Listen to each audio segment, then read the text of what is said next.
Hello everyone, Rahul Mishra नाम है हमारा और आज की जो क्लास रहने वाली है इसमें हम लोग 27 से लेकर 31 दिसंबर तक की banking and financial awareness discuss करेंगे। दिसंबर महीने का ये लास्ट वीडियो होगा और बैंकिंग मास्टर 2 बैच का भी ये लास्ट वीडियो होगा, सक्सेसफुली कंप्लीट हो रहा है। बाकी SBI CB वगैरह वाले जो बैचेज हैं वहाँ पे जो भी रिमेनिंग क्लासेज हैं वो मिलती रहेंगी, ठीक है।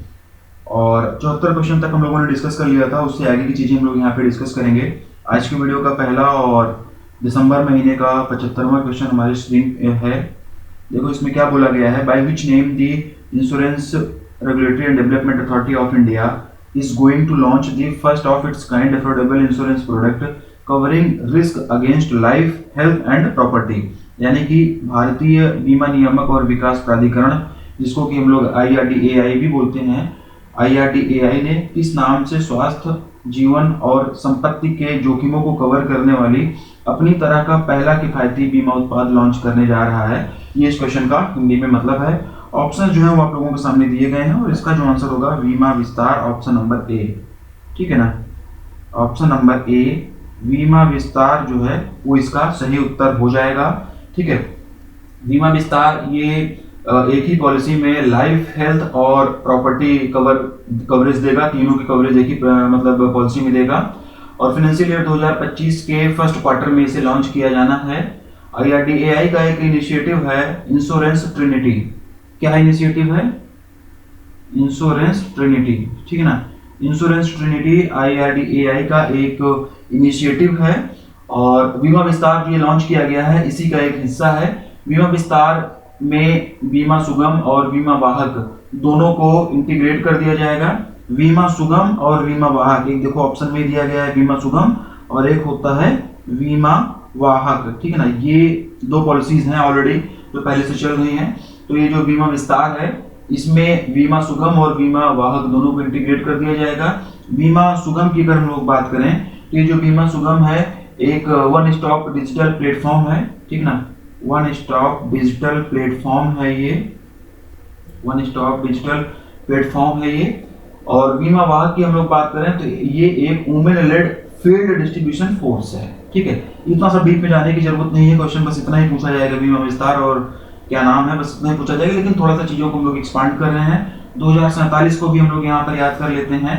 2047 तक IRDAI का एक लक्ष्य है, भारत सरकार का एक लक्ष्य है कि 2047 तक सबको इंश्योरेंस कवर प्रोवाइड किया जाए और IRDAI इसी लक्ष्य को ध्यान में रखते हुए अपनी पॉलिसीज वगैरह आगे लॉन्च करता जा रहा है, ठीक है। तो बहुत ज्यादा डीप में नहीं जाएंगे। Option number A Bima Vistaar is the right answer. RBI has recently granted a 1 year extension for co-branded credit card partnership between Bajaj finance and which bank. क्या कह रहा है ये?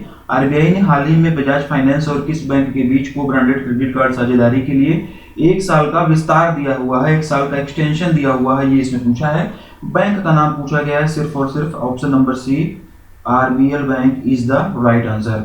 RBL बैंक और बजाज फाइनेंस बैंक के बीच में जो को ब्रांडेड क्रेडिट कार्ड पार्टनरशिप हुई है उसको 1 साल का एक्सटेंशन अभी हाल ही में RBI के द्वारा दिया गया है। Which bank has recently received a penalty of ₹5 crore by the RBI over shortage in the soiled note remittance as per the RBI's clean note policy? Question बढ़िया है।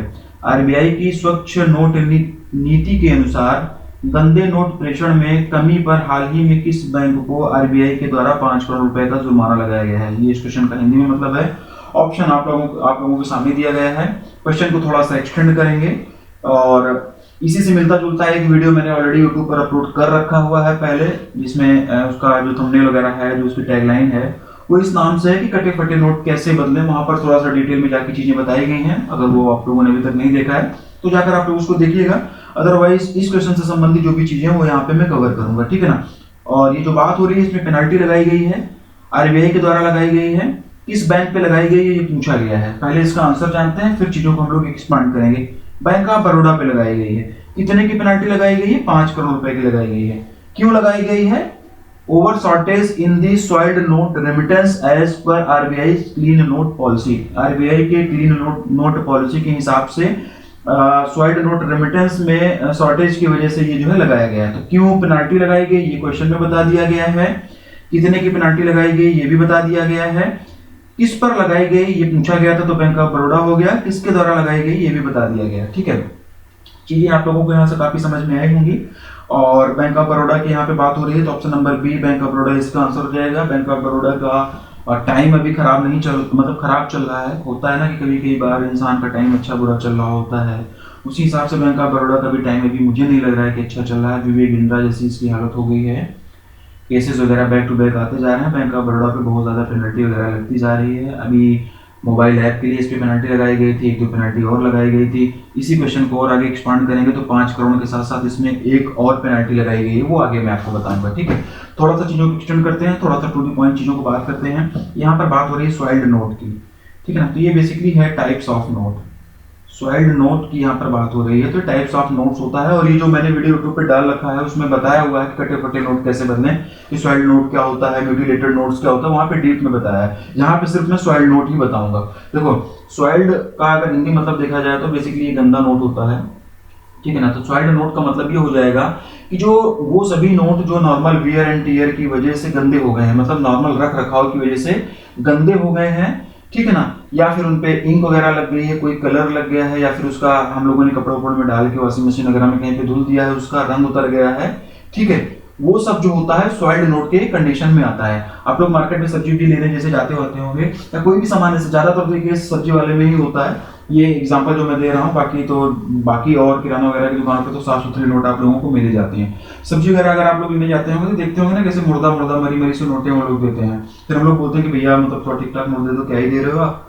तो बोलते हैं भैया आप ही जैसे भाई बंधु ने हमें दिया है, हमने नोट छापने की मशीन तो लगाई नहीं, अपने घर में तो बना नहीं रहे हैं, तो जो हमारे पास में है वही हम आपको रिटर्न दे रहे हैं। तो वो सब स्वाइल्ड नोट की कैटेगरी में आता है। सारे नहीं, जो रफ एंड टफ हो जाते हैं, जो एकदम गंदे टाइप के हो जाते हैं, वो एक एग्जांपल दिया मैंने चीजों को समझाने के लिए। इसके साथ साथ में अगर कोई नोट है और वो सिर्फ 2 टुकड़ों में बट गई है, चाहे फिर वो बीच से एक बार फट जाए या फिर इधर से फट जाए या फिर इधर से फट जाए, कहीं से भी फट जाए, इस लाइन को ध्यान से सुनना।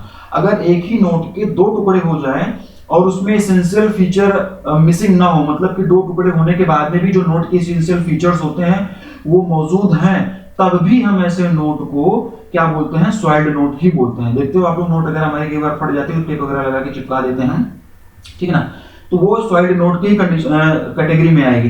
ध्यान रखना यहाँ पे ये जो चीज बोलेगी 2 टुकड़े से ज्यादा नहीं होना चाहिए।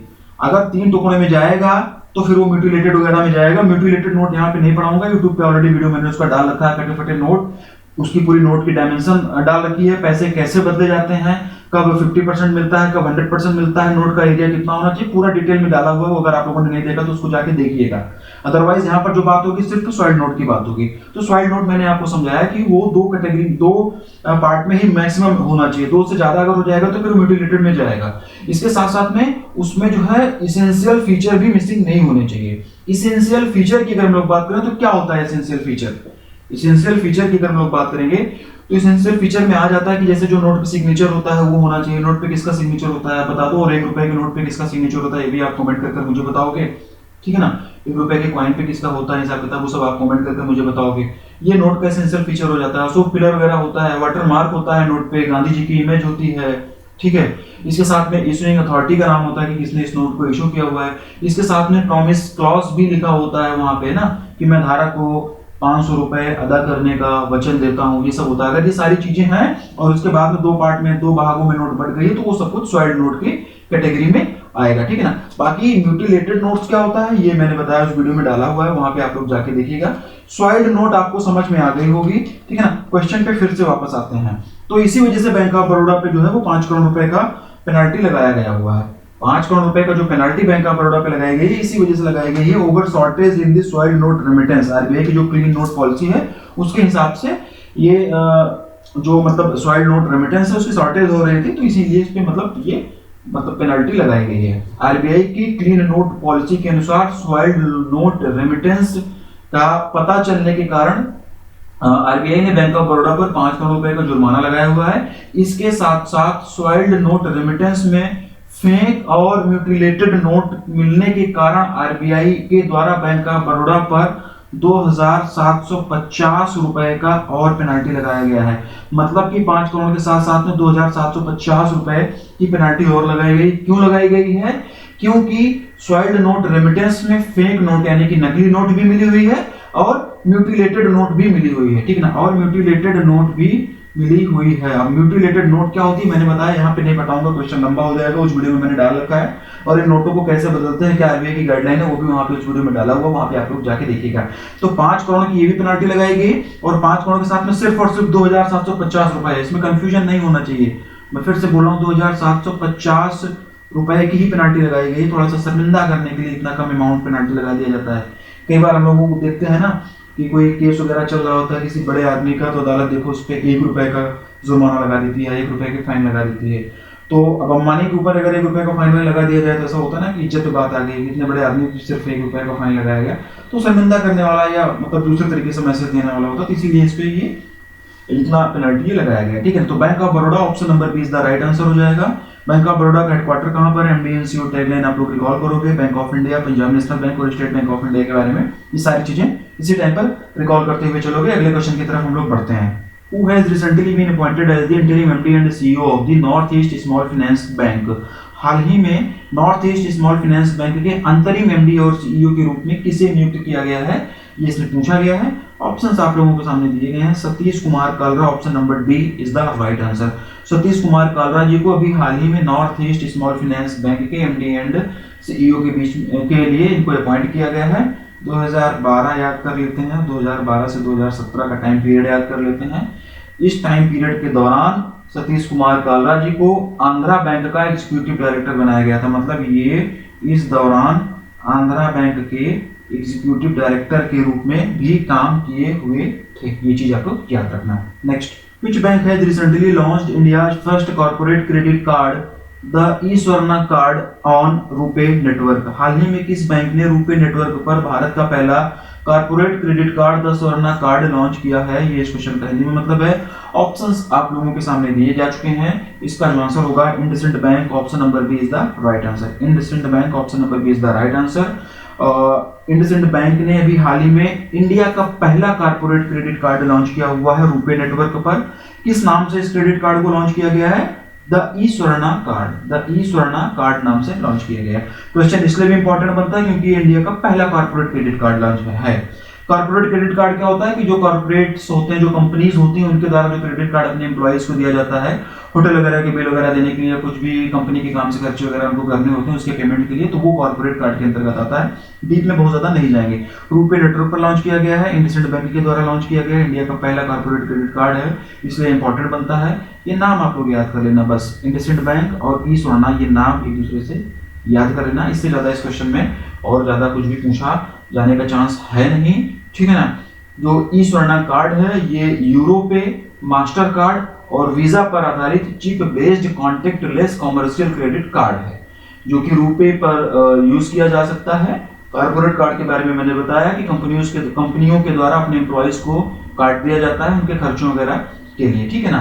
तो ये बात हो गई यहाँ पे, और बस option number B is the right answer, IndusInd bank. और ये जो इंडसइंड बैंक है, आईसीआईसीआई बैंक है, एचडीएफसी बैंक है, कोटक महिंद्रा बैंक है, क्वार्टर वगैरह आपको पता होगा, छोटी चीजें हो गई हैं, तो हम लोग लगातार वीडियोस वगैरह देख रहे हैं तो अब तक चीजें याद हो गई होंगी हमें ना। On which date the bank of Maharashtra celebrated Mahaparivartan Diwas showcasing its commitment to digital innovations to meet diverse needs of its customer? ठीक है, क्या बोला गया है इसमें? बैंक ऑफ महाराष्ट्र ने अपने ग्राहकों की विविध आवश्यकताओं को पूरा करने के लिए डिजिटल नवाचारों के प्रति अपनी प्रतिबद्धता प्रदर्शित करने के लिए किस तारीख को महापरिवर्तन दिवस मनाया? ऑप्शंस आप लोगों के सामने दिए गए हैं। बात हो रही है यहाँ पे बैंक ऑफ महाराष्ट्र की। पूछा ये गया है कि बैंक ऑफ महाराष्ट्र ने किस डेट को महापरिवर्तन दिवस मनाया, और महापरिवर्तन दिवस मनाया क्यों गया था ये क्वेश्चन में ही दे दिया गया है। Commitment to digital innovations to meet diverse needs of its customer, मतलब कि अपने ग्राहकों की डाइवर्स नीड को पूरा करने के लिए जो डिजिटल इनोवेशंस होते हैं उसके लिए कितना कमिटेड है ये बैंक, इसलिए महापरिवर्तन दिवस मनाया गया है। तो किस डेट को ये मनाया गया है यही इसमें पूछा गया है, ठीक है।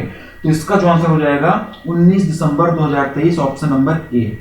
19 ऑफ दिसंबर 2023 ये इसका सही उत्तर हो जाएगा। बैंक ऑफ महाराष्ट्र याद करना, महापरिवर्तन याद कर लेना, 19 दिसंबर याद कर लेना। क्यों मनाया गया था ये क्वेश्चन में ही बता दिया गया है। ये सारी चीजें आप लोग यहाँ पे याद करते हुए चलना। और इस अवसर पर बैंक ऑफ महाराष्ट्र ने इस अवसर पर अपनी कई सारी सर्विसेज वगैरह भी लॉन्च की थी। बहुत ज्यादा डीप में नहीं जाएंगे, सर्विसेज नहीं पूछी जाती हैं, मोटा मोटा एक ओवरव्यू लेते हैं कि mobile banking, internet banking, WhatsApp banking, credit card services, virtual digital card, electronic FD, ODR यानी कि ऑनलाइन डिस्प्यूट रेजोल्यूशन, इस तरीके से बहुत सारी सर्विसेज भी लॉन्च की गई थी बैंक ऑफ महाराष्ट्र के द्वारा इस महापरिवर्तन दिवस के दौरान, जो कि 19 दिसंबर 2023 को बैंक ऑफ महाराष्ट्र के द्वारा सेलिब्रेट किया गया था। बैंक ऑफ महाराष्ट्र की यहाँ पर बात हुई है, ठीक है ना। इसका हेडक्वार्टर अगर हम लोग बात करेंगे तो पुणे महाराष्ट्र, पुणे महाराष्ट्र में इसका हेडक्वार्टर हो जाएगा।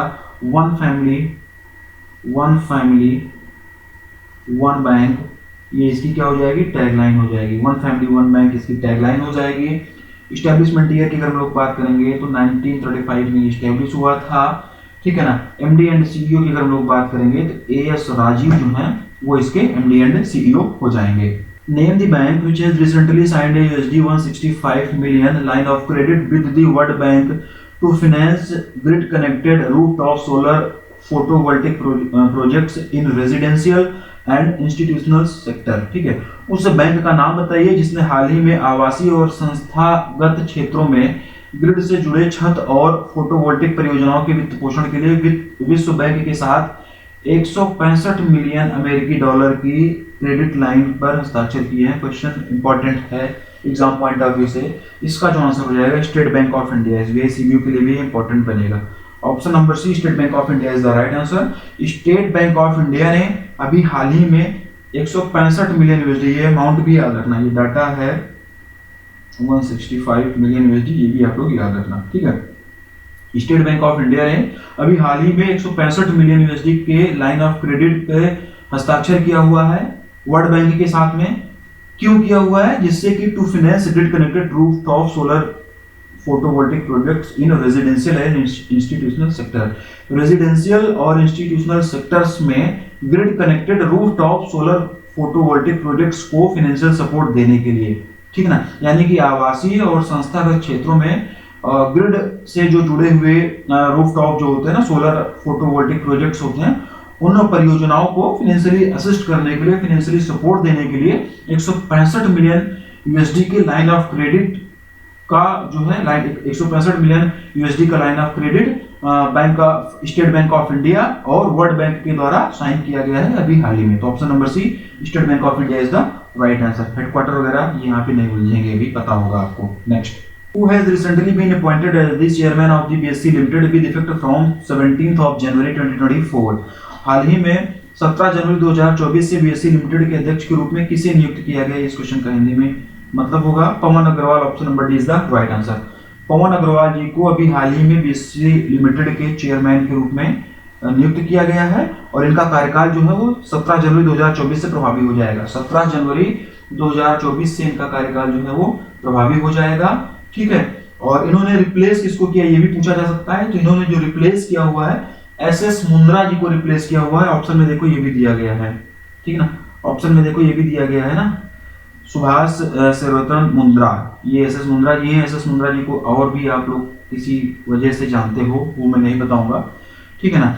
तो एसएस मुंद्रा जी जो थे वो अभी तक बीएससी के चेयरमैन थे और इनका जो कार्यकाल है वो 16 जनवरी 2024 को खत्म होने जा रहा है और इसके बाद में 17 जनवरी 2024 से जो है प्रमोद अग्रवाल जी का कार्यकाल शुरू हो जाएगा बीएससी लिमिटेड के चेयरमैन के रूप में, ठीक है। और ये जो है एक रिटायर्ड आईएएस ऑफिसर हैं, कोल इंडिया में भी काम कर चुके हैं, मध्य प्रदेश सरकार के डिपार्टमेंट ऑफ टेक्निकल एजुकेशन में प्रिंसिपल सेक्रेटरी के रूप में भी काम कर चुके हैं। कौन काम कर चुका है, प्रमोद अग्रवाल जी।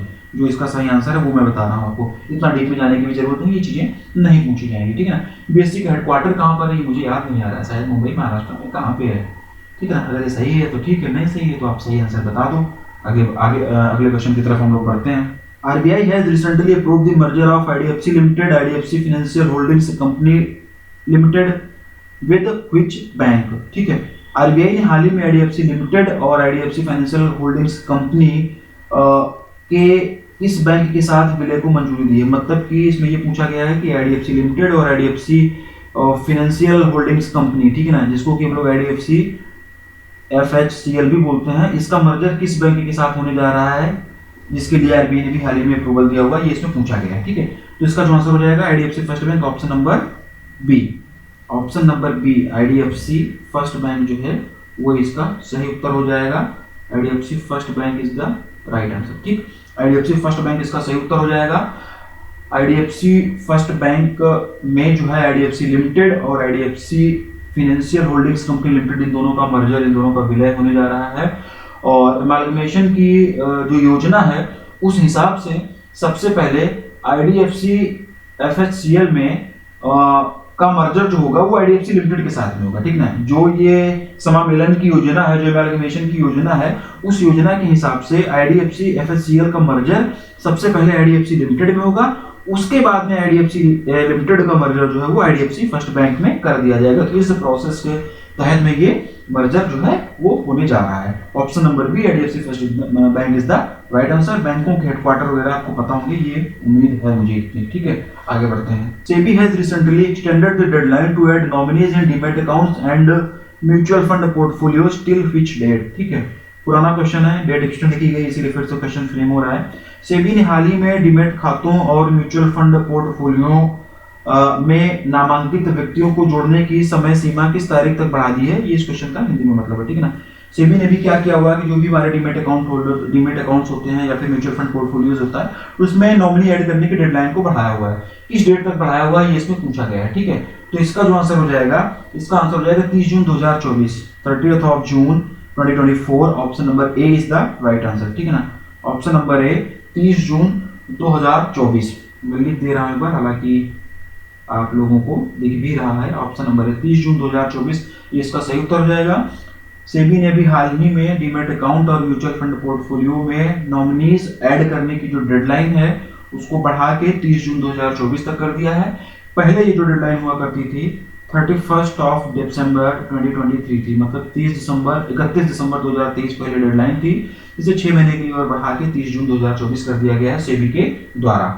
Which bank has recently reappointed Atanu Chakravarti as the part-time non-executive chairman and independent director for a period of 3 years in second term? हाल ही में किस बैंक ने अतानु चक्रवर्ती को दूसरे कार्यकाल में 3 साल की अवधि के लिए अंशकालिक गैर कार्यकारी अध्यक्ष और स्वतंत्र निदेशक के रूप में फिर से नियुक्त किया है? ये इस क्वेश्चन का हिंदी में मतलब है। Option number C, HDFC bank is the right answer. Option number C, HDFC bank is the right answer. HDFC bank ने अभी हाल ही में अतानु चक्रवर्ती जी को एचडीएफसी बैंक का part time non executive chairman और इंडिपेंडेंट डायरेक्टर 3 साल के लिए फिर से बनाया हुआ है, यानी कि ये इनका दूसरा टेन्योर है। ठीक है ना, 3 साल के लिए इन्हें बनाया गया है। पहला टेन्योर जो इनका था 5 मई, मतलब अभी जो 3 साल के लिए बनाया गया है, तो इनका जो कार्यकाल हो जाएगा वो 5 मई 2024 से 5 मई 2024 से लेके 2027 तक, 5 मई 2024 से लेके 4 मई 2027 तक 3 साल के लिए इनका कार्यकाल होगा। ठीक ना, मई 2021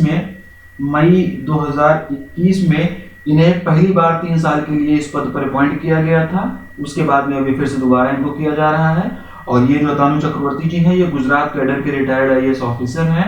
अप्रैल 2020 में ये मिनिस्ट्री ऑफ फाइनेंस में सेक्रेटरी के रूप में काम कर चुके हैं, वहां से रिटायर हुए हैं ये। 2019 में इन्होंने वर्ल्ड बैंक के साथ में भी काम किया हुआ था। Option number C, HDFC bank is the right answer. Sashidhar Jagdishan is the MD and CEO of the HDFC Bank. Mumbai, Maharashtra is the headquarter of the HDFC Bank. I don't know what is the tagline of HDFC Bank. So you people comment the tagline of the HDFC Bank. IndusInd Bank, ICICI Bank and Kotak Mahindra Bank का भी आप लोगों को comment कर बताना है। आगे बढ़ते हैं। Who has recently been appointed as the part-time chairman of the Kotak Mahindra Bank for 2 years with effect from 1st of January 2024 by the RBI. यानी कि RBI के द्वारा हाल ही में 1 जनवरी 2024 से 2 साल के लिए कोटक महिंद्रा बैंक के अंशकालिक अध्यक्ष के रूप में किसे नियुक्त किया गया है? अंशकालिक अध्यक्ष का मतलब पार्ट टाइम चेयरमैन के रूप में। ठीक है, और इसका जो आंसर हो जाएगा Chandrashekhar Rajan, option number B. Chandrashekhar Rajan, option number B is the right answer. ठीक है ना, Chandrashekhar Rajan, option number B is the right answer. Chandrashekhar Rajan ji को अभी हाल ही में आरबीआई के द्वारा 1 जनवरी 2024 से, ठीक है, 2 सालों के लिए कोटक महिंद्रा बैंक का पार्ट टाइम चेयरमैन अपॉइंट किया गया। तो इनका कार्यकाल कब से प्रभावी हो गया? 1 जनवरी से इनका कार्यकाल प्रभावी हो गया। क्वेश्चन ये भी पूछ सकते हैं कि इन्होंने रिप्लेस किसको किया है, तो प्रकाश आप्टे जी को इन्होंने रिप्लेस किया हुआ है, ये ऑप्शन में नहीं दिया गया है। ठीक है, आगे बढ़ते हैं। As per RBI recently released list which of the following bank is not identified as domestic systemically important bank DSIB। RBI की हाल ही में जारी सूची के अनुसार निम्नलिखित में से किस बैंक की पहचान घरेलू प्रणालीगत महत्वपूर्ण बैंक के रूप में नहीं की गई? क्वेश्चन इंपॉर्टेंट है और यहाँ से कई बार क्वेश्चन पूछा भी गया है। चीजों को थोड़ा सा समझते हैं, पहले आंसर जानते हैं, फिर चीजों को एक्सपांड करते हैं। जिस क्वेश्चन में जितने एक्सप्लेनेशन की जरूरत होती है उतना एक्सप्लेनेशन आप लोगों को दिया जाता है। Option number D, Kotak Mahindra bank is the right answer. RBI के द्वारा जो अभी डोमेस्टिक सिस्टमेटिकली इंपॉर्टेंट बैंक की लिस्ट जारी की गई थी, उस लिस्ट में कोटक महिंद्रा बैंक का नाम नहीं था। तो मतलब किसका किसका नाम था? एचडीएफसी बैंक का नाम था, आईसीआईसीआई बैंक का नाम था और स्टेट बैंक का नाम था। ठीक है, आरबीआई ने भी हाल ही में डोमेस्टिक सिस्टमेटिकली इंपॉर्टेंट बैंक, ठीक है, डोमेस्टिक सिस्टमेटिकली इंपॉर्टेंट बैंक की लिस्ट जारी की हुई है, जिसमें कि state bank of India, HDFC bank और ये जो है आईसीआईसीआई बैंक, इन तीनों का नाम है। कोटक महिंद्रा बैंक उसमें नहीं है। आरबीआई ने इस लिस्ट को जारी करने के दौरान ये भी बोला हुआ है कि स्टेट बैंक ऑफ इंडिया और एचडीएफसी बैंक जो है वो हायर कैपिटल मेंटेन करेंगे 1 अप्रैल 2025 से। 1 अप्रैल 2025 से जो है स्टेट बैंक ऑफ इंडिया और एचडीएफसी बैंक को हायर कैपिटल मेंटेन करने के लिए आरबीआई के द्वारा कहा गया है। एसबीआई को अभी हाल मतलब जो ये लिस्ट जारी की गई, इस लिस्ट के हिसाब से एसबीआई को बकेट 3 से बकेट 4 में ट्रांसफर कर दिया गया है, मूव कर दिया गया है। ठीक है, जबकि एचडीएफसी बैंक को बकेट 1 से बकेट 2 में मूव कर दिया गया है। इसका मतलब ये हो गया कि इनको अब हायर एडिशनल सीईटी 1 रिक्वायरमेंट्स को पूरा करना होगा। एसबीआई के लिए एडिशनल कॉमन इक्विटी टायर 1 यानी कि सीईटी, ठीक ना। SBI state bank of India के लिए additional common equity tier 1 as a risk weighted assets requirement जो है वो 0.80% की होगी, जबकि एचडीएफसी के लिए 0.40% की है। आईसीआईसीआई बैंक जो है वो 0.20, आईसीआईसीआई बैंक की बात हो रही है, ठीक है ना। ICICI bank 0.20 additional CET 1 requirement के साथ सेम बकेट 1 में ही है। मतलब कि ये जो है ये बकेट 1 में ही है आईसीआईसीआई बैंक, ठीक है। और डीएसआईबीज का अगर हम लोग मतलब समझने की थोड़ा सा कोशिश करें, हालांकि पहले कई बार मैंने बताया हुआ है लेकिन फिर से हम लोग समझते हैं एक बार। डीएसआईबी यानी कि डोमेस्टिक सिस्टमिकली इंपॉर्टेंट बैंक, ये इसका जो मतलब होता है, इसका मतलब होता है टू बिग टू फेल, ठीक है ना। इसका मतलब कि ये जो बैंकें हैं ये इतनी बड़ी हैं कि ये फेल नहीं हो सकती हैं। इनका इंफ्रास्ट्रक्चर, इनकी कैपिटल, इनकी ब्रांचेज, मतलब हर तरीके से ये सक्षम बैंकें हैं, ये फेल जल्दी नहीं हो सकती हैं। ये बैंकें जो हैं ये जल्दी फेल नहीं हो सकती हैं। अगर ये बैंकें फेल हो गई तो फिर इसका मतलब ये है कि देश की अर्थव्यवस्था पे उसका असर पड़ेगा। तो इस तरीके की बैंकें जो होती हैं वो डीएसआईबी के अंतर्गत आती हैं और आरबीआई के द्वारा जो है उसकी लिस्ट वगैरह निकाली जाती है। और जो ये बैंकें होती हैं इसको सिस्टमिक इंपॉर्टेंस स्कोर एसआईसी मैं लिख रहा हूं, एसआईसी ये जो है एसआईसी का मतलब हो जाएगा सिस्टमिक इंपॉर्टेंस स्कोर्स, ठीक है ना। एसआईएस होगा एक्चुअली, सिस्टमिक इंपॉर्टेंस स्कोर। फिर से सुन लो आप लोग, सिस्टमिक इंपॉर्टेंस स्कोर के आधार पर ही इन बैंकों को जो है बकेट वगैरह में जो डाला जाता है उसमें डाला जाता है, ठीक ना। इतना डीप में जाने की जरूरत नहीं, सारी चीजें नहीं पूछी जाएंगी। जो क्वेश्चन पूछा जाएगा बस इतना ही पूछा जाता है कि कौन सी बैंक को डीएसआईबी में रखा गया हुआ है, लास्ट ईयर कौन सी बैंक डीएसआईबी में थी, या फिर ये जो 1 अप्रैल 2025 से एसबीआई और एचडीएफसी बैंक को हायर कैपिटल मेंटेन करने के लिए बोला गया। ये भी पूछ सकते हैं कि 1 अप्रैल 2025 से कौन सी बैंक को हायर कैपिटल मेंटेन करने के लिए बोला गया। बस इतना ही इसमें पूछा जाता है। अभी तक का जो रिकॉर्ड रहा है उस हिसाब से इसी टाइप के क्वेश्चंस यहाँ से फ्रेम किए जाते हैं, ठीक है ना। आगे बढ़ते हैं। Name the subsidiaries of ICICI bank which has recently received RBI approval to acquire aggregate holdings of up to 9.95% stake in RBL Bank, IDFC First Bank, Equitas Small Finance Bank, Federal Bank and IndusInd Bank। यानी कि ICICI bank की सहायक कंपनियों का नाम बताइए जिन्हें हाल ही में RBL bank, IDFC First Bank, Equitas Small Finance Bank, Federal Bank और IndusInd Bank में 9.95% हिस्सेदारी हासिल करने के लिए आरबीआई से मंजूरी मिली है। ये चीज याद रखना, ठीक है।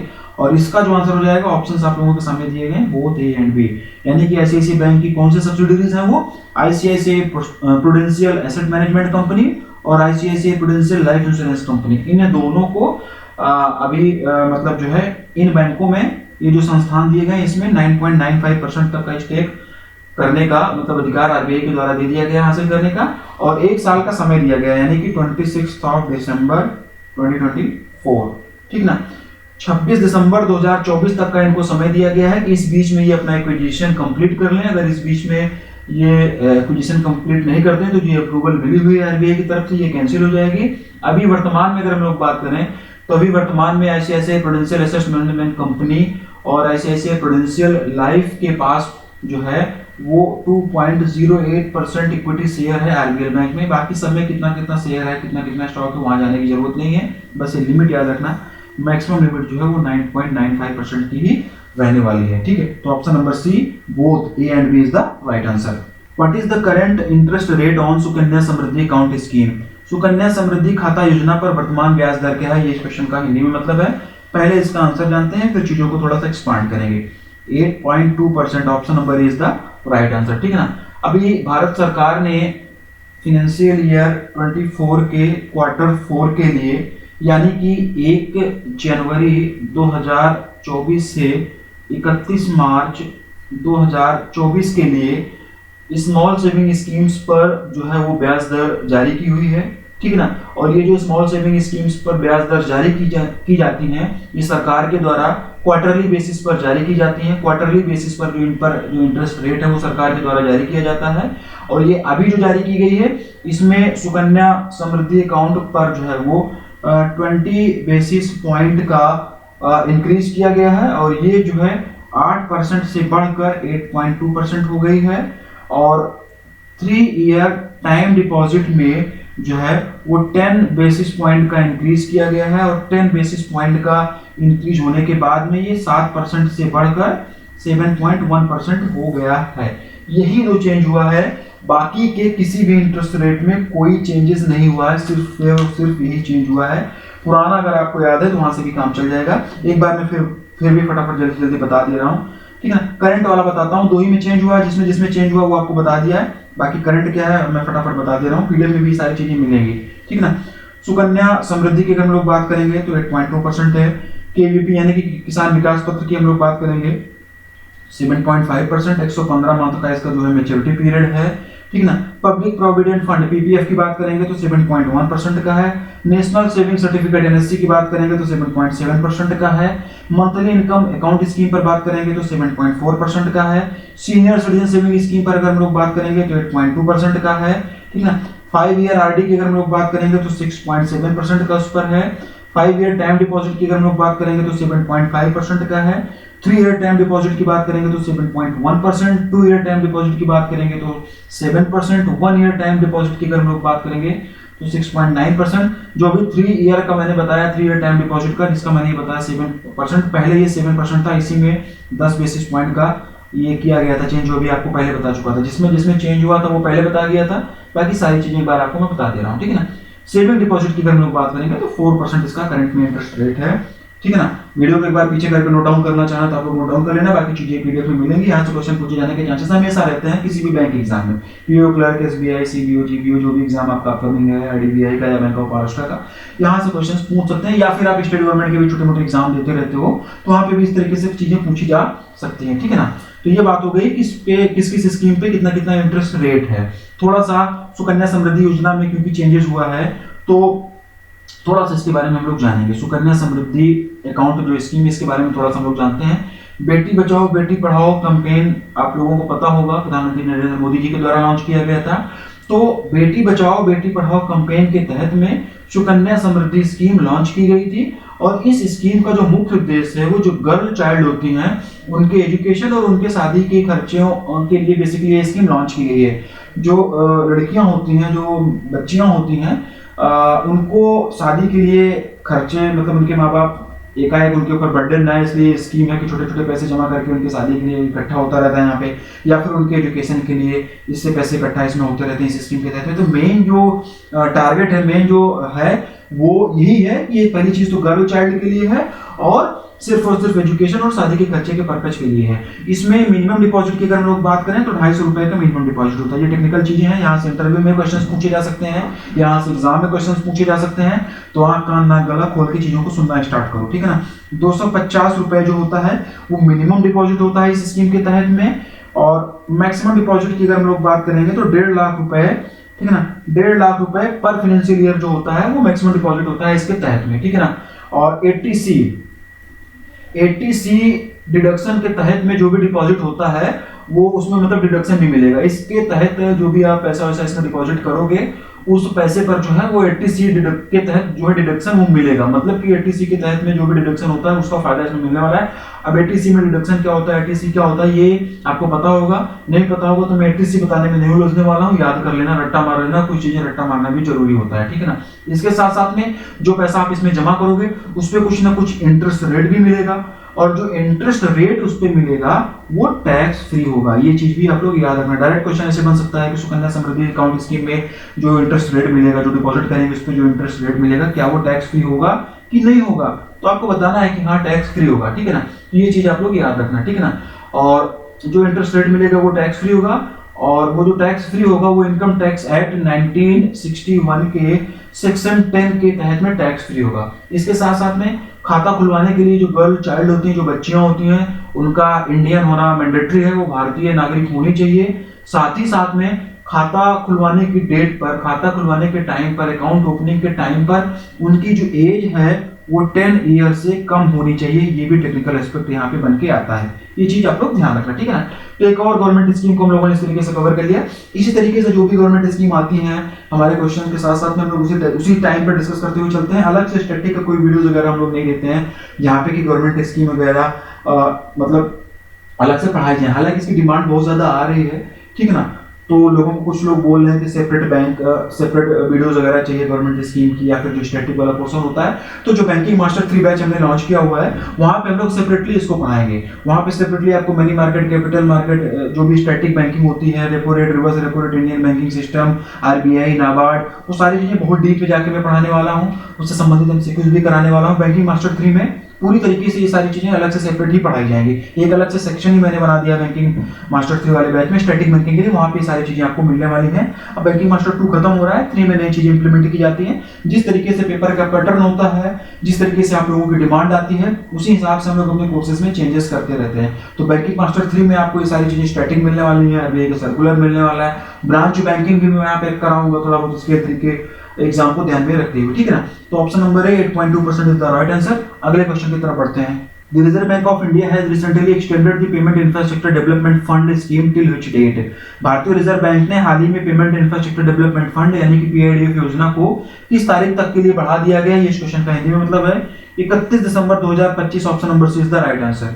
31 दिसंबर 2025 ऑप्शन नंबर सी इसका सही उत्तर हो जाएगा। यहाँ पर बात हो रही है पीआईडीएफ स्कीम की। पहले तो इसका फुल फॉर्म भी जान लेना आप लोग, ये भी पूछा जाता है, payment infrastructure development fund scheme की, ठीक है ना। सबसे पहले हम लोग पीआईडीएफ स्कीम के बारे में जान लेते हैं, बाकी फिर इस क्वेश्चन में और कुछ है नहीं, ठीक है ना। एक और स्कीम हम लोग यहाँ पे डिस्कस करने जा रहे हैं 2021 में रिजर्व बैंक ऑफ इंडिया के द्वारा इसे 3 सालों के लिए लॉन्च किया गया था, यानी कि दिसंबर 2023 तक के लिए इसे लॉन्च किया गया था, ठीक है ना। जिसे अब फिर से बढ़ा दिया गया है। कब तक के लिए बढ़ा दिया गया है? 31 दिसंबर 2025 के लिए। ये इसमें पूछा गया है, इसका आंसर हो जाएगा। और इस स्कीम का जो मुख्य उद्देश्य है, इस स्कीम का जो मेन मोटो है वो ये है कि payment acceptance infrastructure, payment accept करने के लिए जो भी इंफ्रास्ट्रक्चर होता है, जैसे कि क्यूआर कोड हो गया, पॉइंट ऑफ सेल यानी कि पीओएस मशीन्स हो गए, ठीक है, इन सबको लगाना जो है इस स्कीम का मुख्य उद्देश्य है। और साथ ही साथ में हर साल 30 लाख टच पॉइंट भी, मतलब 30 लाख टच पॉइंट्स लगाने का भी लक्ष्य रखा गया है इस स्कीम के तहत में, ठीक ना। और ये जो स्कीम है, ये scheme north eastern state, Jammu and Kashmir, Ladakh के साथ साथ टीयर 3 और टीयर 6 सेंटर्स को टारगेट करती है, ठीक ना।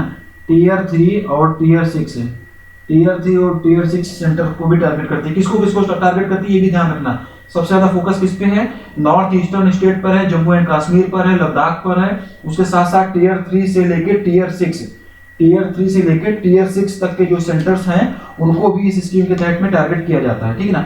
अगस्त 2021 में ध्यान रखना, ये टीयर 3 और टीयर 6 की बात हुई है। इसके बाद हम लोग बात करते हैं अगस्त 2021 की। तो अगस्त 2021 में टीयर 1 और टीयर 2 सेंटर्स को, फिर से सुनो आप लोग, अगस्त 2021 में टीयर 1 और टीयर 2 सेंटर्स के पीएम स्वनिधि स्कीम्स के जो भी लाभार्थी हैं उनको भी पीआईडीएफ स्कीम में शामिल कर लिया गया है, इंक्लूड कर लिया गया है। अगस्त 2021 में टीयर 1 और टीयर 2 सेंटर के पीएम स्वनिधि स्कीम के जो भी लाभार्थी हैं उनको भी पीआईडीएफ स्कीम में शामिल कर लिया गया है। अगस्त 2023 तक इस स्कीम के तहत में 2.66 करोड़ से भी ज्यादा न्यू टच पॉइंट्स डिप्लॉय किए जा चुके हैं। 9 सदस्यीय यानी कि 9 मेंबर्स, ठीक है ना, 9 सदस्यीय एडवाइजरी काउंसिल के द्वारा ये पीआईडीएफ स्कीम जो है वो मतलब संचालित की जाती है, गवर्न की जाती है। ठीक, बस अब इस क्वेश्चन में वापस आ जाते हैं हम लोग। तो ये जो स्कीम है, इसकी जो पहली डेडलाइन थी, पहले डेडलाइन मैंने बता दिया आप लोगों को 31 दिसंबर तक थी। पहले डेडलाइन जो थी इस स्कीम की वो 31 दिसंबर 2023 तक के लिए थी, ठीक है ना। और अब इसे 2 साल के लिए बढ़ा दिया गया है। अब इसे 2 साल के लिए बढ़ा के 31 दिसंबर 2025 कर दिया गया है। 31 दिसंबर 2024 तक 1 साल, 31 दिसंबर 2025 तक 2 साल, 2 सालों के लिए इसको बढ़ा दिया गया है। स्कीम काम क्या करती है, कब लॉन्च की गई, पीएम स्वनिधि के बेनिफिशियरीज में क्या ऐड किए गए, ये सारी चीजें यहाँ पे बताई गई, काफी डिटेल में ये सारी चीजें बताई गई। और ये चीजें जो है इंटरव्यू के लिए भी इंपॉर्टेंट बन जाती हैं, यहाँ से क्वेश्चंस भी फ्रेम होने के चांसेस बनते हैं। अगले क्वेश्चन की तरफ बढ़ते हैं। In order to offer micro small and medium enterprises loans which bank has recently entered into co-lending partnership with the Kisetsu Session Finance India Private Limited, ठीक है ना। सूक्ष्म लघु और मध्यम ऋण की पेशकश करने के लिए किस बैंक ने हाल ही में किसेत्सु सेशन फाइनेंस प्राइवेट लिमिटेड के साथ में को लेंडिंग पार्टनरशिप में साझेदारी की। इस क्वेश्चन का हिंदी मतलब है central bank of India. Option number D is the right answer. बस सेंट्रल बैंक ऑफ इंडिया याद रखो और ये किसेत्सु सेशन फाइनेंस, ये दोनों चीज याद रखो, इससे ज्यादा और इसमें कुछ पूछने की जरूरत नहीं है। को लेंडिंग मॉडल की बात हुई है। को लेंडिंग मॉडल के तहत में कौन कौन कितना लोन देता है, बैंक और दूसरी कंपनी जो होती है, एनबीएफसी वगैरह होती है, दूसरी और कंपनी होती है, उनका लोन शेयर कितना होता है, ये आप लोग कमेंट करके बताओगे। पहले कई बार मैंने पढ़ाया हुआ है, ठीक है ना। बैंकें जो दी गई हैं, इनका हेडक्वार्टर, टैगलाइन, एमडी आपको पता होगा। अगला और लास्ट क्वेश्चन देखेंगे हम लोग इस वीडियो का। Life insurance corporation of India LIC has recently reduced its share holding in Bharat heavy electricals limited भेल from 11.701% to what percent through open market operation, ठीक है ना। एलआईसी ने हाल ही में ओपन मार्केट ऑपरेशन के माध्यम से भारत हेवी इलेक्ट्रिकल्स में अपनी हिस्सेदारी 11.701% से घटाकर कितनी कर दी है, ये इस क्वेश्चन में पूछा गया है। 9.617। Option number C is the right answer. बस वन लाइनर ही करेंगे, बहुत ज्यादा डीप में नहीं जाएंगे, ठीक है। दिसंबर यहाँ पर आज हम लोगों ने कंप्लीट किया। दिसंबर की सारी वीडियोस यहाँ पे आ गई। इसके साथ साथ में बैंकिंग मास्टर 2 बैच भी कंप्लीट हो गया। बैंकिंग मास्टर 2 बैच में इससे आगे कोई वीडियोस नहीं मिलेगा। हालांकि एसबीआई सीबीओ वाला जो बैच है, एसबीआई क्लर्क वाला जो बैच है, उसमें इससे आगे की वीडियोस वगैरह मिलती रहेंगी। बैंकिंग मास्टर 3 भी लॉन्च कर दिया गया है, एक नए फ्लेवर के साथ में, एक नए फ्लेवर के साथ में, एक नए अप्रोच के साथ में, कुछ नए कंटेंट के साथ में। वो भी अगर आप लोग परचेज करना चाहते हैं, किसी बैंक एग्जाम की तैयारी कर रहे थे, जो कि आप लोग ऑलरेडी परचेज कर सकते हैं। उसको ऐप पर उसका लिंक वगैरह दिया गया है। बैंकिंग मास्टर 3 में स्टैटिक भी आपको पढ़ाई जा रही है, आरबीआई के सर्कुलर अलग से पढ़ाए जा रहे हैं। स्टैटिक काफी डीप में पढ़ाई जाएगी, आरबीआई का सर्कुलर वीडियो फॉर्मेट पे भी मिलेगा। साथ ही साथ में ब्रांच बैंकिंग भी हम लोग करेंगे। पीडीएफ भी इसमें आप लोगों को अवेलेबल कराई जाएगी और वो हिंदी और इंग्लिश दोनों में वो पीडीएफ आपको वहां पर मिलने वाली है, ठीक है ना। न्यू ईयर के ऑफर वगैरह अभी तक चल रहे हैं, तो सारी चीजें क्लोज हो गई हैं। जो लोग सीरियसली पढ़ाई करना चाहते हैं वो जाके बैंकिंग मास्टर 3 में इनरोल कर सकते हैं। पूरी चीजें बदल जा चुकी हैं। बैंकिंग मास्टर 2 में जो भी चीजें थी उससे ज्यादा अपग्रेडेड वर्जन है, उससे ज्यादा कंटेंट को हम लोगों ने इसमें इंप्रूव किया हुआ। पिछले 2 सालों का पेपर हम लोगों ने एनालिसिस किया, ये देखा कि स्केल 2 में किस तरीके से पेपर पूछे जाते हैं, क्वेश्चंस पूछे जाते हैं, स्केल 3 में किस तरीके से क्वेश्चंस पूछे जाते हैं। उसको एनालिसिस करने के बाद अपने पेपर का, अपने कंटेंट का अप्रोच बदला हम लोगों ने और कंटेंट को और ज्यादा अपडेट किया और बेहतर कंटेंट वहां पे भी आप लोगों को मिलने वाला है। जिन लोगों ने ज्वाइन कर लिया है, क्लासेस वहां पे भी स्टार्ट नहीं हुई है, 1-2 दिन में क्लासेस भी वहां पे मिलना स्टार्ट हो जाएंगी। बहुत बेहतरीन उम्दा कंटेंट वहां पे मिलने वाला है, स्टैटिक इंक्लूडेड रहेगा, ठीक है ना। तो चलो बैंकिंग मास्टर 2 वालों भैया आपको धन्यवाद, आप लोगों को जिसका सिलेक्शन हो गया बधाई।